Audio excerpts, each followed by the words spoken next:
I would love to know how long I'm going to be this way. At this point, your mind tendons should be fused and everything else should start repairing, and you should be this far along. My mind tendons. That makes me so uncomfortable. I don't know why. I'm picturing like a bunch of ropes sprouting from your head.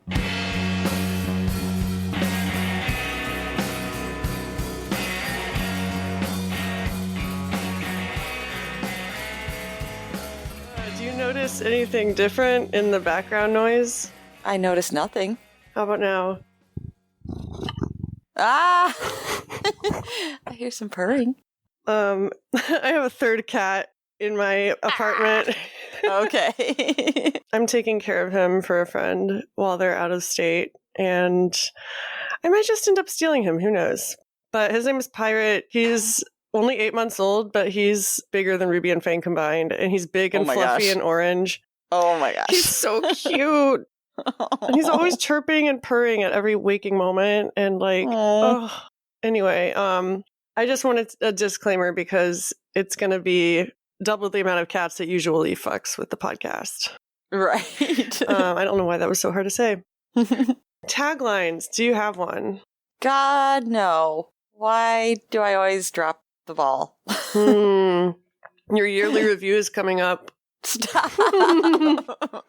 No, yesterday I just had a review. I don't need another one. Everyone loves a review. Right? They're so fun. Added an extra syllable to that. Review. Well, hello, friends. Hello, friends. And welcome to Pickles and Vodka, the mental health podcast, where we review the damage that your family has done. I'm Christina. And I'm Lauren. Today we are finally going over the listener answers to our poll, which was, how did your family view mental health and how does it affect you now? Mm-hmm. So I'm really excited to get into those. As I said last time we spoke, I have a surprise. Oh, yeah. But first, Lauren. Yes? Why do you sound so nervous when I ask, where are you at? Just because I always am like, oh boy, now I gotta go through this. I gotta talk about how I feel and shit. Gross. Well, I mean, that's kind of the fucking point. I know. You signed up for this voluntarily. This is true. In fact, you approached me, so... That's also... I might have begged you. Yeah, and you never want to talk about your feelings. It's... Anyway. I feel overwhelmed in a way. I was... As usual, I was like thinking about this so eloquently earlier, and now I'm just kind of like, how did I... What you could do is do an audio journal, and then you can send me the file, and we can just play it. I don't know that would be easy because, now usually I'm over at the bassist's house, and I would have to find somewhere like, I'm going to go make this audio journal in the bathroom. I don't know. I mean, that's what I do when I'm with people. Yeah, I think what I was thinking first is how I just kind of feel like overwhelmed in general. Because I had this kind of like revelation as I was thinking about these things. Because I feel like overwhelmed in general, I don't know, it's like an ongoing stress. I feel like at work, I feel like we have always been sort of like pushed to capacity. We're small, so I don't have, like a huge department. It's kind of like me and a person that works part-time now. It just seems like a lot of things have piled up because I know, like, on my to-do list is, like, I realized I need to renew my passport, and I want to do that because if I don't do that, the other thing that I need to do, but I'd rather take care of it second, is get the real ID, but I'm going to need one of those very, very soon to fly. But anyway, so, it's like, that's another thing, and I officially signed up with a realtor and got pre-approved for a condo loan. So, exciting, but, there's deadlines on that too. Yay! Yeah. But so while I'm thinking about that, then that's what I was thinking because it feels like when I get so many things like this that I just feel like incapable of doing anything. And it would make sense to me if I was in a state of like major depression, then you feel like you can't do any of these things and they just overwhelm you and you feel like that. But I don't think I'm in that state. That was my realization as I was thinking about it. I was just kind of like, but even if you're not in like the worst point, I feel like a person that deals with a lot of mental health shit, like that affects that stuff in general. When there's too much, then you just want to, curl up in a closet instead of actually attacking it sometimes. Like, you don't even have to be in the worst spot. It's just depression in general and anxiety in general just makes all of that harder sometimes. Well, yeah, and like you were saying last week or the week before, your baseline is most people's low. So even if you feel like, oh, there's no reason for this anxiety and depression, everything's normal for me, like that's still, you're operating on low. Yeah, it's still like a harder functioning. Especially when it's long term. It's not like a cold. You can't just get better. Like that takes a toll on the mind and the body, like everything. Yeah, so I feel like lately, just because I have like all these little things that are like weighing on me, and it just, I don't know, then I get to a point where I just think like, can I foresee a day when all of this is done and I can, I don't know, I don't have any of these extra responsibilities and I can just hide and sleep? Well, I don't know if that's a normal reaction either, but that's what I feel like. Called booking yourself a vacation. Oh. I mean, there's never going to be a break to rest. Like, that's what I'm starting to figure out. There's never going to be a fucking break. You really just have to, like, put everything on hold and say, fuck it. I'm going to snap for an hour. So I ended up talking to my dad about some things last night. I've told him that I have a ton of vacation time and, and something came up about like possibly using it. And he's like, you have all this vacation time. And I said, I can't use a ton of it because I'm the only person at work. And he gave me his theory, which I agreed is valid. Thing is you have to actually take 2 weeks of vacation. Because he's like, if you take 1 week, people think they can survive that much without you. And the work just piles up and it's all waiting for you. Oh, shit. If you take 2 weeks, they got to do something. That's actually pretty smart. That's what I said. I was like, that's actually a really good point. I feel like it's hard to get 2 weeks though. It is. And then that if you do, that's like all your vacation for some people. Yeah. And I mean, it wouldn't be all mine, but it would use like a big chunk of it. But then again, when else am I going to use a big chunk of vacation? I don't seem to do that. I take a day off here or there if I need to. You know me, I'm all or nothing, right? So to counter your dad's strategy, here's an alternative strategy. Neither are right or wrong. Mm-hmm. But what I like to do is take like 3 days at a time or 4 days. That's what I like to do as well. But the downside to that is that I pack in so much that it doesn't feel like a vacation and I'm tired when I get back. With the exception of this last one, when I went to Richmond by myself to get my hair cut and I just, booked myself a room for a single night. Mm-hmm. And that's different because I'm unemployed-ish. So I have a lot of free time. But whether you're working or not, and you work a lot, like you're always working and you have so many hobbies you're doing, like you're running on fumes. I know. That's, I think, why all these extra responsibilities. Oh, the car registration. That's another one hanging over my head because it is nearly impossible, I feel like, to register your car in Missouri first try. It is interesting, though, how when we get overwhelmed with stuff like car stuff and, housing stuff, it's not technically an emergency, like a traumatic event, but we still put ourselves in like that fight or flight mode. Yeah. I think when all these good things happen in your life, like they are really stressful.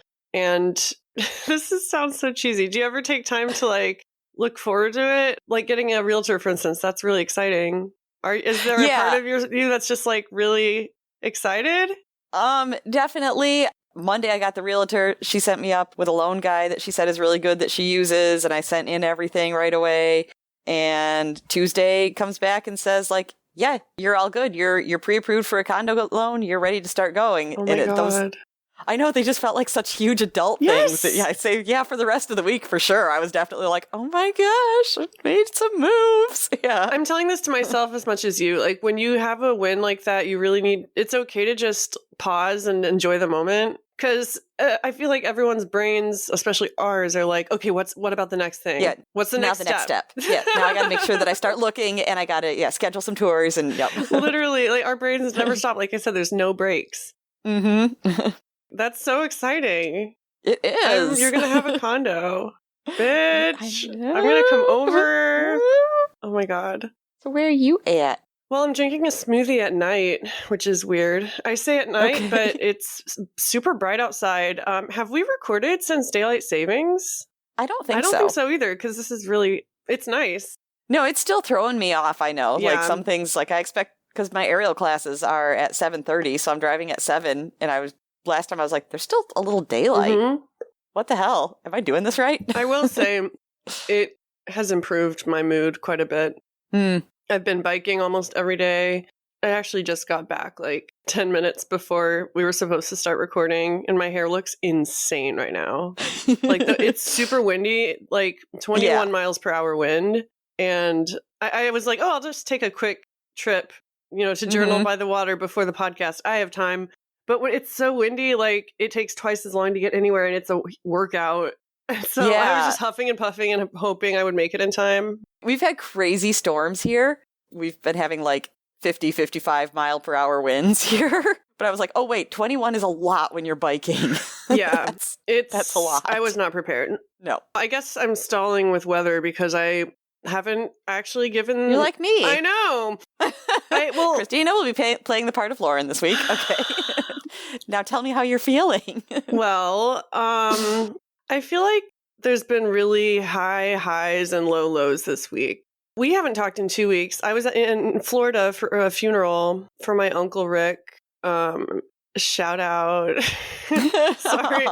But yeah, it's just devastating. It happened really suddenly. And like I've said before, he was super supportive of my recovery. He was in recovery himself. It's just hard. It was really rough for my mom. It was her only brother. So yeah. Traveling there and back was also kind of a nightmare. Yeah. I mean, I got triggered a lot, ate like shit, wasn't able to exercise, felt really dysmorphic when I got back, had a few really rough days. And then I think the last few days have been better. It's slowly starting to balance out. And I think like I just had my cycle also. So like we forget how that, like, it's like once a month I break out and I gain weight and I want to die. And I'm like, yeah. What is it? What does it mean? I don't know. I know I've said this, but I don't know if I've said it on the podcast that even in my 40s, then, because there's always those days, like a couple days beforehand. And that's when, it seems like your body is just betraying you and doing all of this crazy shit. And it always, like throws me into this tailspin. I'm like, this is what it's going to be like forever. And somehow I'm just not. Forever. But somehow I'm like not even aware. I'm like, I've been getting periods for like 30 years now. And then it comes and I'm like, oh, that's why that was happening. I'm going to survive this. I always forget. And I just stress myself out for like a week before. I hate it. Yep, me too. But yeah, I have like a potential job somewhere that I would love to work for. So that is exciting. That's the same thing. I'll pass your advice back on to you. If that works out, just let yourself enjoy it. I know. Well, that's why I thought it was funny that we've both had a lot of uncertainty and discomfort this last year, but we're both kind of reaching a plateau, I think. Knock on wood. And yeah, maybe this podcast can be the space where we just like brag about ourselves a little bit. Yeah. Someone has to, because we didn't get any affirmations growing up. No, just kidding. Yeah. I was trying to make a segue. Nice. But yeah, are you ready to go into the answers? I am. So we got 2 comments and 2 voicemails. Which would you like to start with? Let's start with the comments, just because I haven't pulled up. Perfect. You want me to do the first one? Yeah. Yeah, these are just, Peach comments, so these are anonymous comments. Okay. Oh God, my mom has always taken the stance that all mental health issues are actually a physical health issue, and antidepressants just cover up the symptoms. She specifically believes that we tell young women they have BPD, borderline personality disorder, to oppress them. My father thinks therapists are dumb and tries to manipulate them for sympathy instead of, actually using the therapist to improve himself. Needless to say, this led me to be hostile to getting mental health help for years and means that I cannot talk with them about any of it. I don't know why, but that last line really pierced me right through the heart, because I also can't really... I mean, I can talk about my parents up to a certain point, but then there's a wall.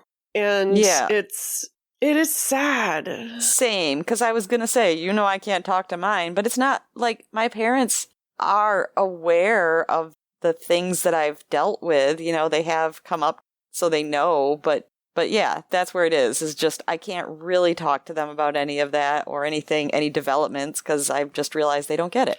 Well, and I've also had people challenge me and say, well, why do you need to let your parents in on your mental health? Like, maybe that's just not part of the relationship and that's fine. And I'm like, well, yeah, I guess I do heap a lot of expectations onto what I think parents should be. But my definition of like family has become more fluid lately. I feel like I don't put a lot of expectations on my parents, and I think it maybe has developed over like how I grew up. I'm just kind of like, you guys taught me not to expect much of you, so I don't. I've convinced myself like I should not expect anything from you.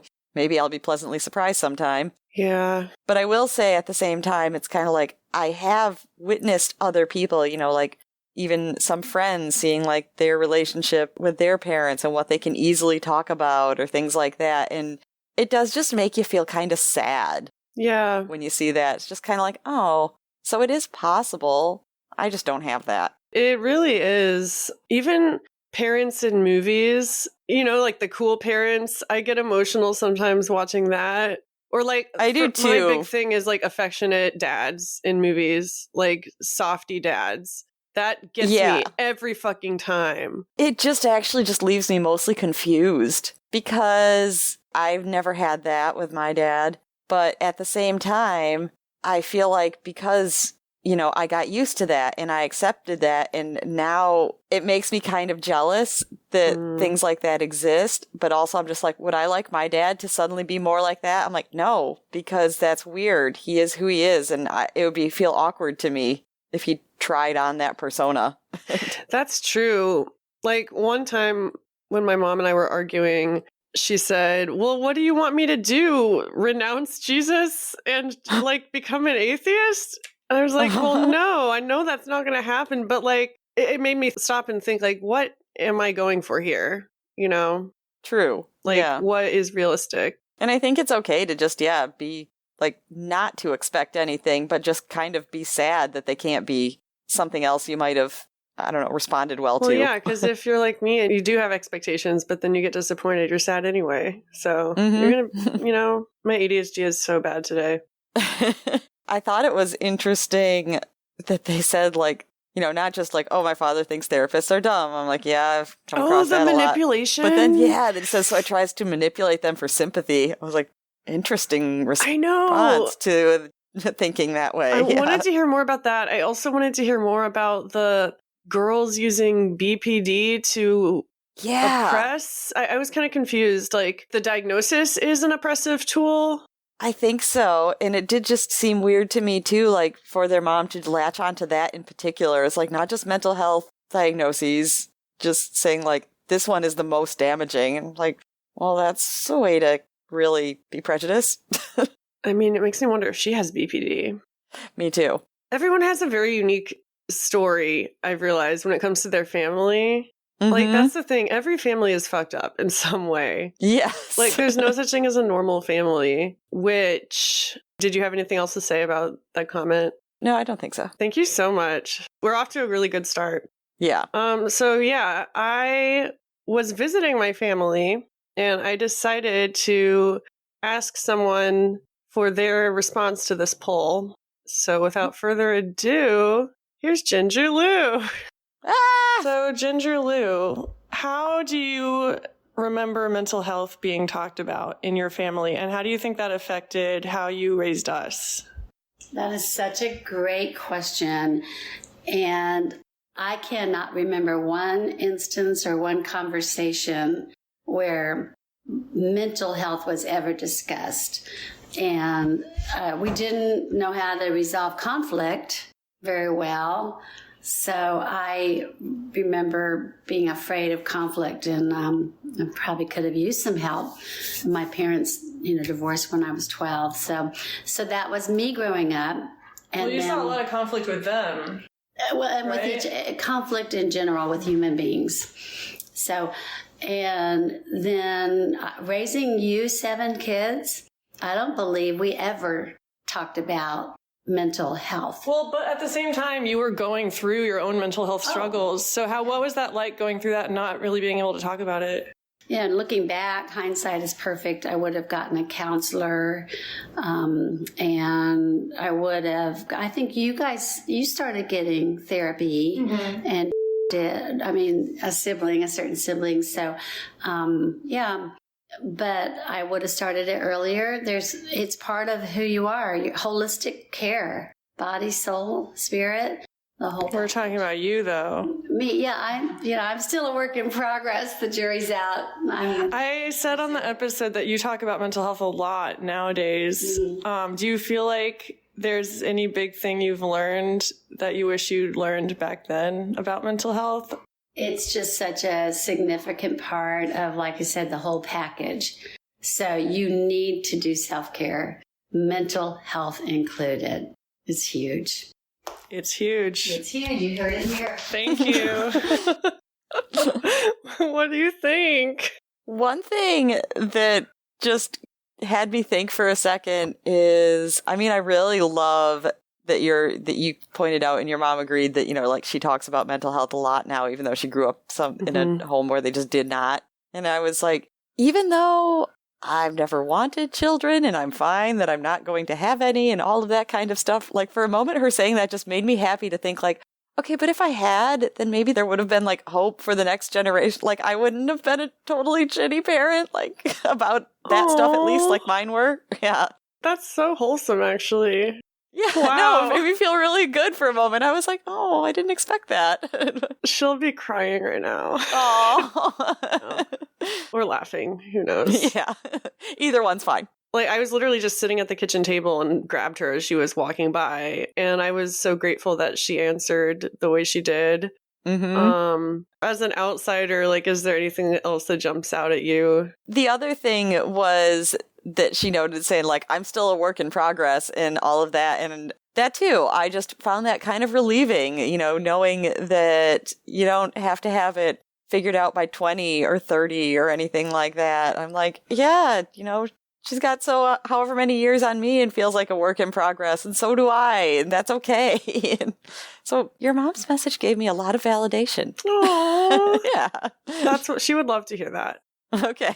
Okay. So now, do you mind reading the other comment also? Okay. Yeah. So the other anonymous comment, and these are the things that this person heard from their family. Mental health isn't real. Abuse isn't real. Documented records of mental illness in the family? Not real. You are the problem, not us. You chose to be difficult. We don't understand why you're like this. We don't have mental health, therefore you don't have mental health. Go waste money on therapy you don't actually need because you chose to be lazy, not because we chose to evade therapy ourselves. You should be grateful we let you live. And then they go on to comment, it makes me incredibly cautious in all relationships, while also so disgustingly open to letting others continue to hurt me. I do somehow deserve it after all. It makes me doubt any relationships that have bothered to stick around because I am constantly doing something wrong or finding out I shouldn't ask for things I need and instead focus on giving everything I can to my own hurt because there's always a time limit as to how useful I am in any relationship. It makes me long for real connection while fearing the last thing I shared is what'll drive them away. Yeah.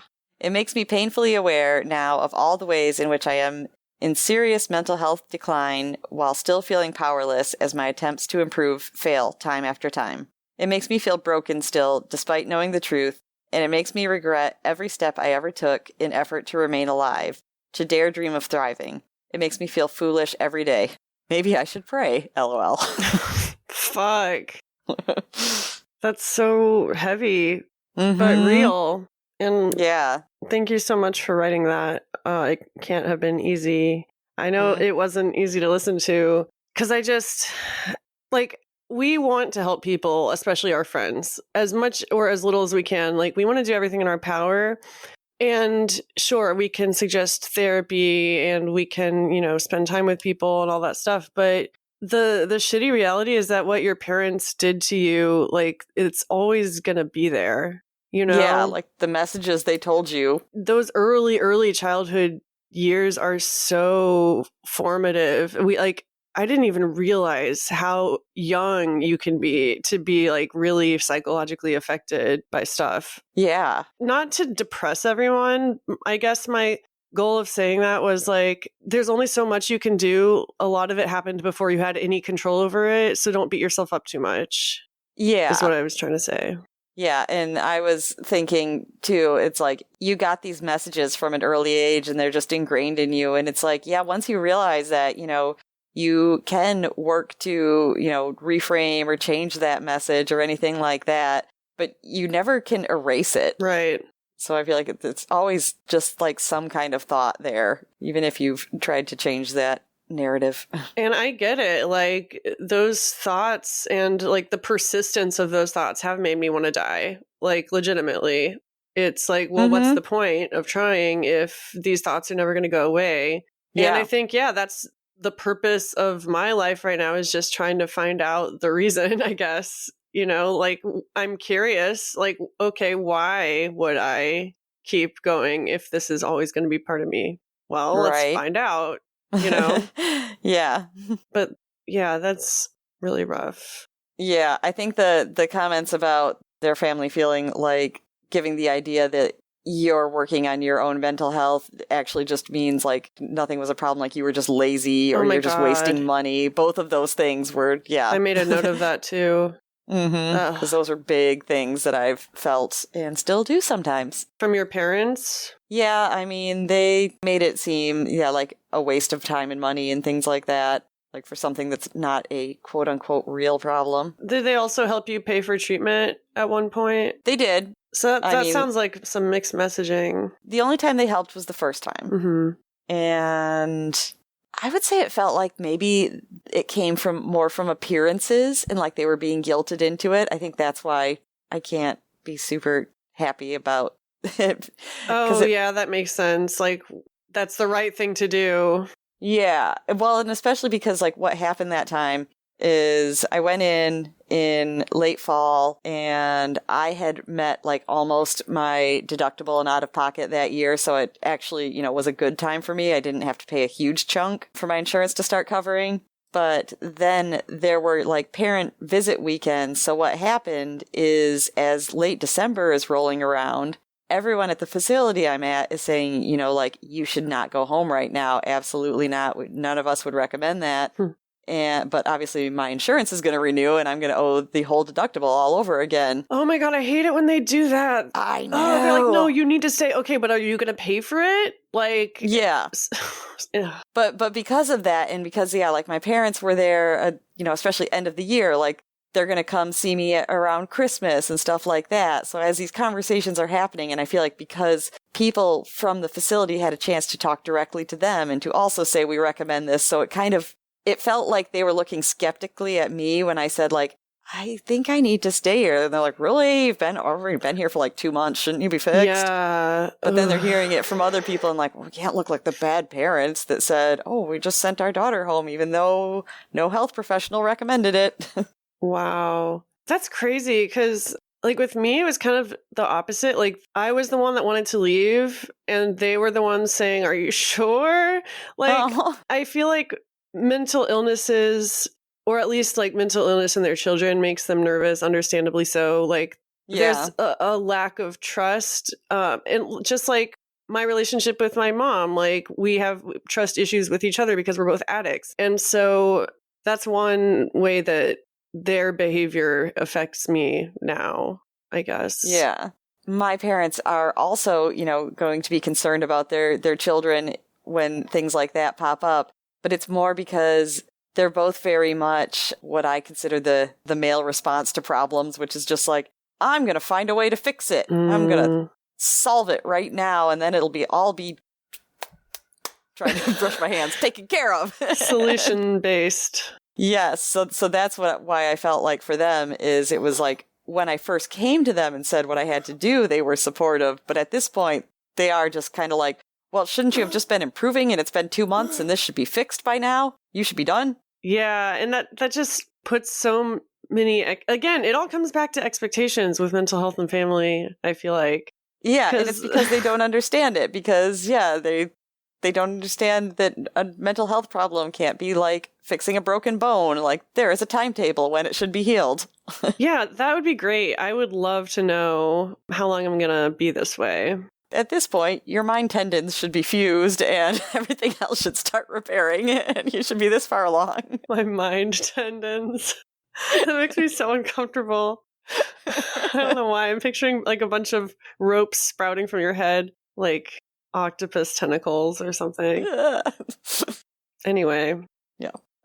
Sorry, I feel like that was such a serious comment and we both kind of went off the rails for a sec. I know. Also, having a difficult time concentrating today, I think I realized it makes it harder when I have to read the comments. Because, I'm not listening and thinking. I'm trying to think my thoughts and read at the same time. I get that. But I'm looking over it now. I see there was a lot of stuff about, like, their relationships present day and how they're affected and how they think of themselves because of the messages they received. That part really broke my heart because... Me too.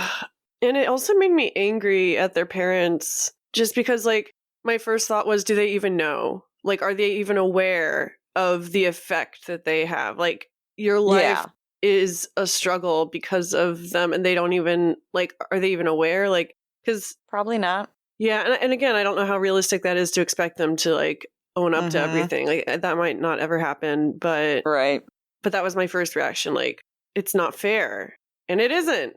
No. Like, episode over. Life isn't fair. Yeah. And I wish there was something better to say, but I mean, if anyone does have like kids, I can't imagine having that responsibility to like not fuck up your kid's psyche. I don't know firsthand, obviously, because I don't have them. But what's always been my hope when I think of things like that is that at the very least, just knowing and wanting the best for like your child's mental health and things like that is already going to make them less fucked up than the parents that are saying these sorts of things. Like, no, it's not even real. You're faking it. You're lucky that we let you live. Yeah. Jesus Christ. But where like parents who are aware of these things and want to do best, again, I just feel like you can't guarantee anything with kids. So maybe you don't do it the best way, but you wanted to. And I just hope that kids can at least, I don't know, feel that much versus parents that just shut them down. Yeah, it's really heavy stuff. And yeah, to the person who wrote that comment, we see you. Like, we recognize what you have to go through, just like you said, to stay alive. Like, it is a huge effort. And if all we can give is just validation, then we're showering you with validation. Yeah. I've been trying to think of a good way to also say, because I know just saying it doesn't really do it, but the feeling they talked about in saying, like, in relationships, like, what am I going to do to screw it up this time? Or, how long am I going to be useful and then I won't? And just that, like, making it, like, obviously I'm going to screw it up. It has to be my fault because that's just what I've been told about everything. Or people only keep me around because I'm useful. Yeah. And that's where, it's kind of like, I didn't know what to say other than it's just like, I know just saying it doesn't make you believe it, but it's not that way. It's not always your fault. There's no way that could be possible. Exactly. Sorry, car. Also, it took 40 minutes, but the cats got back in. They're both just like coming over now. Okay. We have one more voicemail, and it's from Jess. Yes, and before you play it, quick, I gotta say, on my personal Instagram, I've been having a little bit of, like, personal conversation, or whatever. Private messages. Oh my God. with Jess. Personal conversations, eh? I know. But we found out that she lives, like, less than an hour away from my dad. No way.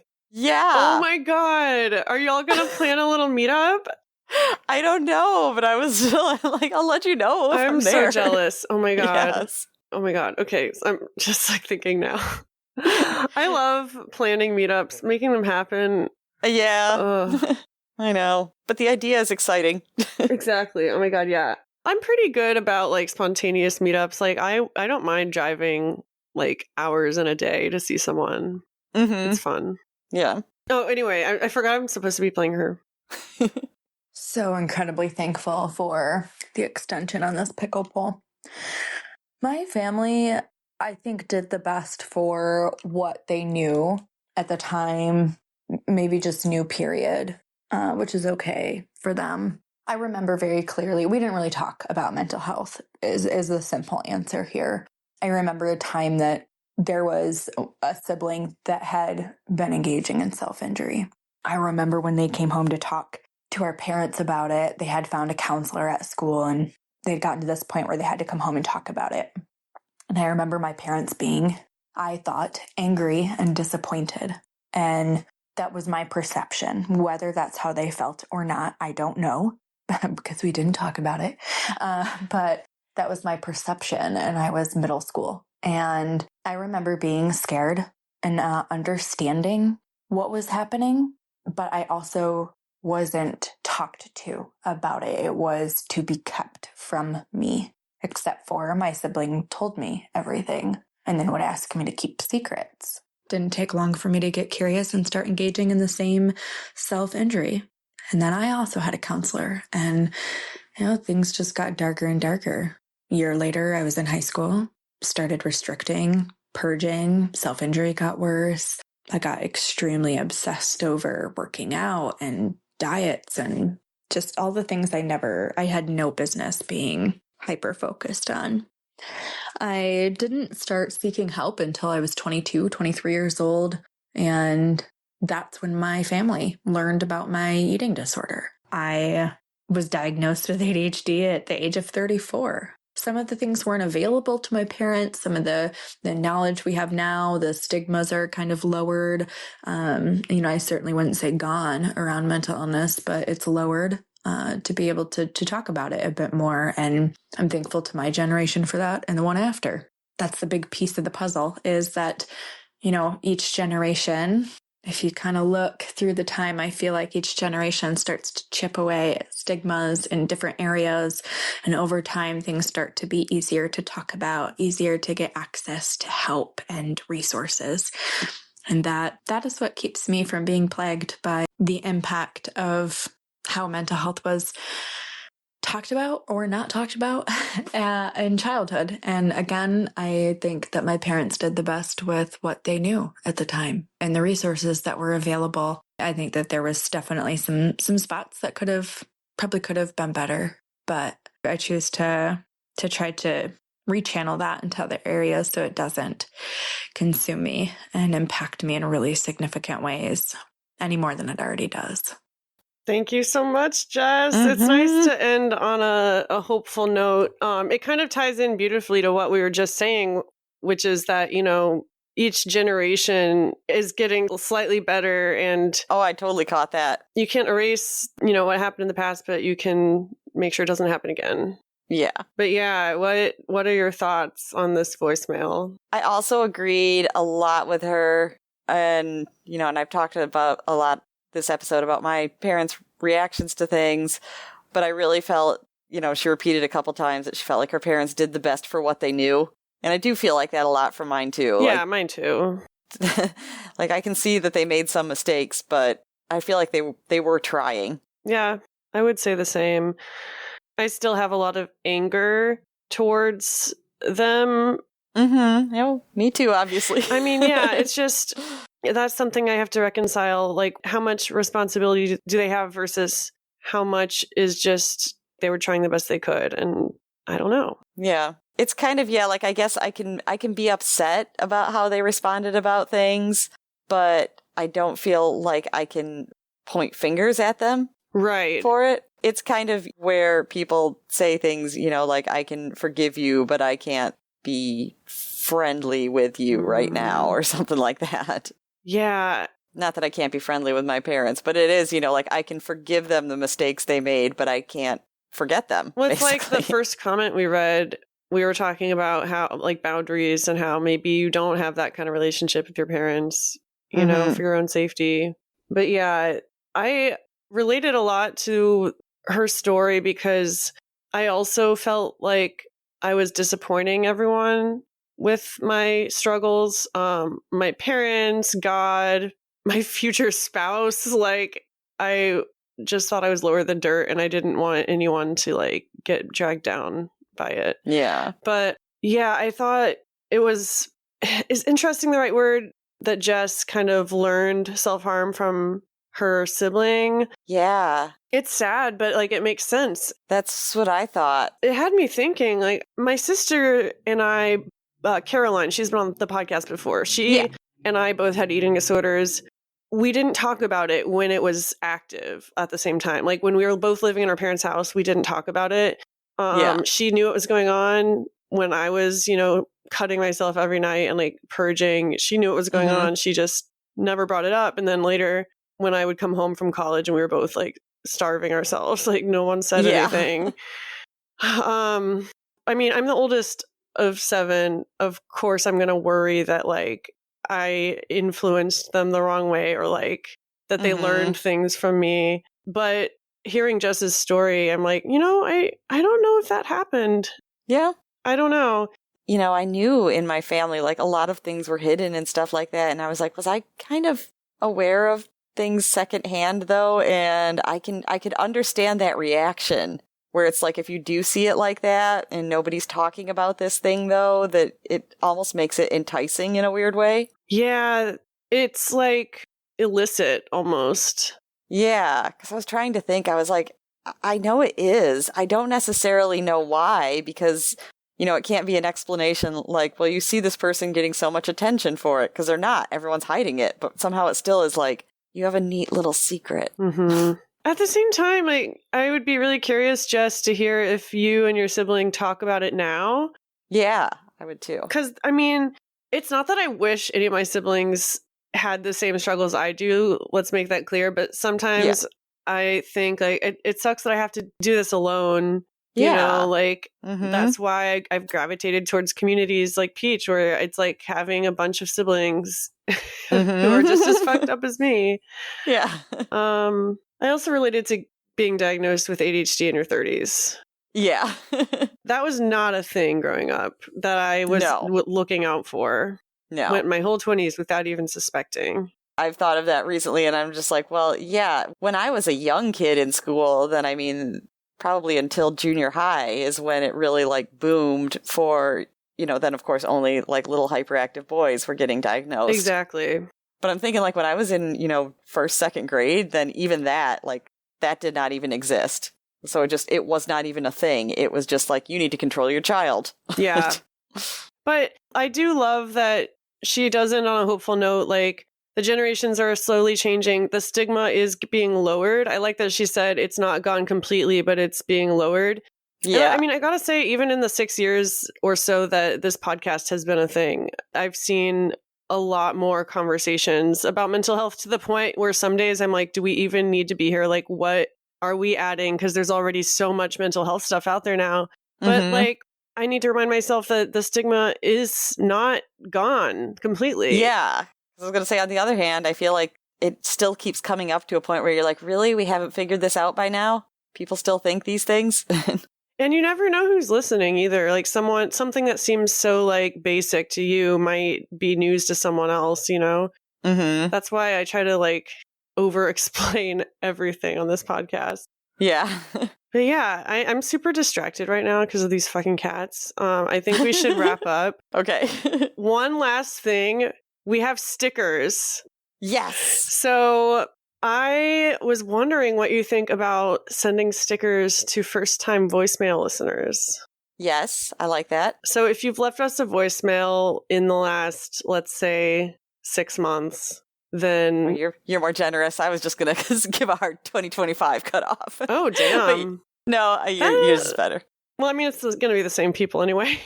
Exactly. So we usually only play voicemails like every other week when we do polls, so it's not a lot of people. If you've left us a voicemail in the past, message me, because I have the stickers, I guess. Message me or send us an email, picklesandvodkapodcast@gmail.com. And also, yeah, they're for sale on our Substack for $3, and they're beautiful. They're big.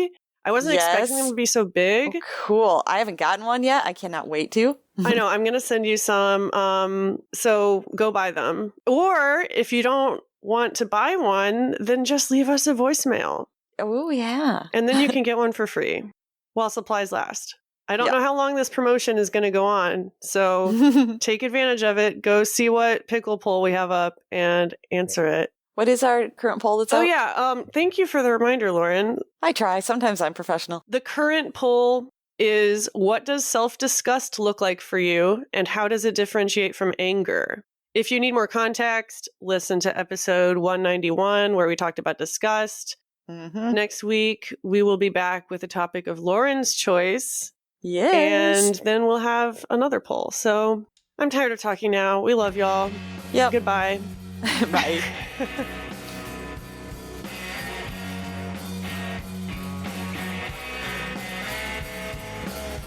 If you like what you heard, tell a friend about the podcast. You can direct them to picklesandvodka.substack.com, where you can find our entire back catalog and links to all our social media.